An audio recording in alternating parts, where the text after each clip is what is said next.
Namaskar friends, welcome to topic of the day. In this video, our topic will be women get command roles in the Indian Army. It was in the news because recently Indian Army has begun the process for selection of women officers for the command posting in the rank of colonel, which has so far been the domain of male officers. Now, what is the meaning of command unit? So friends, once promoted to a colonel, an officer is eligible to command troops directly in the Indian Army, which is an acknowledgement of the leadership qualities of the officer. It is considered a coveted appointment because in no other rank, including higher ranks like brigadier or major general, does an officer interacts directly with the troops on the ground. Now let's look at the recent developments. So friends, as many as 108 women officers in army are set to be cleared for the rank of colonel selection grade by January 22 this year by a special selection board which will make them eligible to command units and troops in their respective arms and services for the first time. And friends, women officers in many streams of the army, including Army Air Defense, Signals, Engineers, Army Aviation, Electronics and Mechanical Engineers, Army Service Corps, Army Ordnance Corps and Intelligence Corps will be commanding units. Now, what's the significance of this move?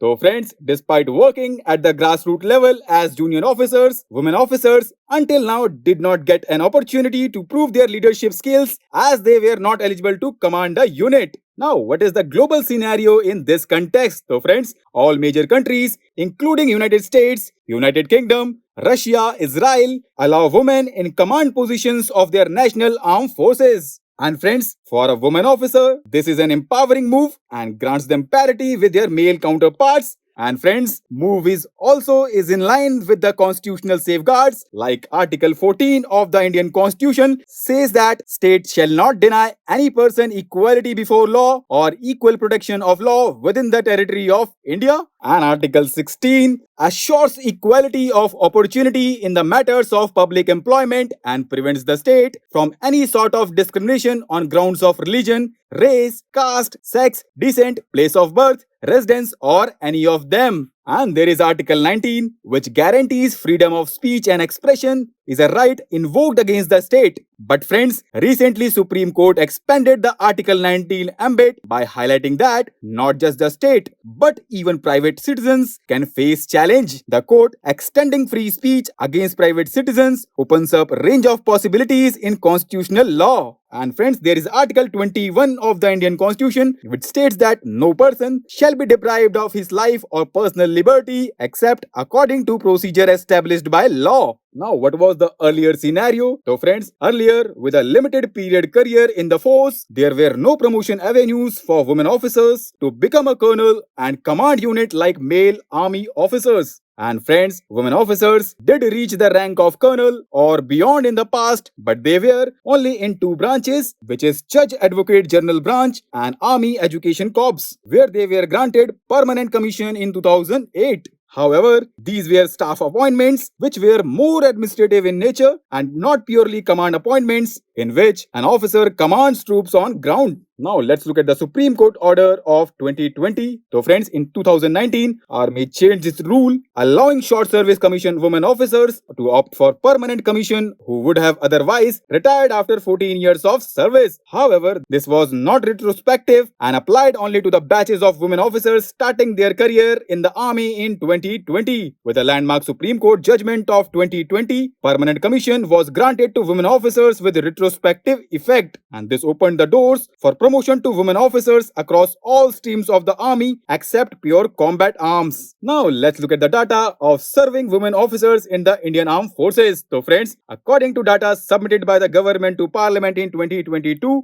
the Indian Army has the largest number of women officers at 1705, followed by 1640 women officers in the Indian Air Force and 559 in the Navy. Now, what are excluded fields? So friends, women officers are still not eligible in core combat arms such as infantry, mechanized infantry, armored corps, as the army is not open to women fighting wars at the borders as foot soldiers, and much of this resistance stems from the past instances of male soldiers being taken as prisoners of war and tortured by the enemy. However, Army has recently decided to open the Corps of Artillery, a combat support arm, to women, right? Now, based on our today's discussion, let's look at the question. Consider the following statements. According to the data submitted by the government to Parliament in 2022, the Indian Army has the largest number of women officers, followed by women officers in the Indian Air Force and Indian Navy. And our second statement is, once promoted to a colonel, an officer is eligible to command troops directly in the army. Which of the following statements given above is are correct?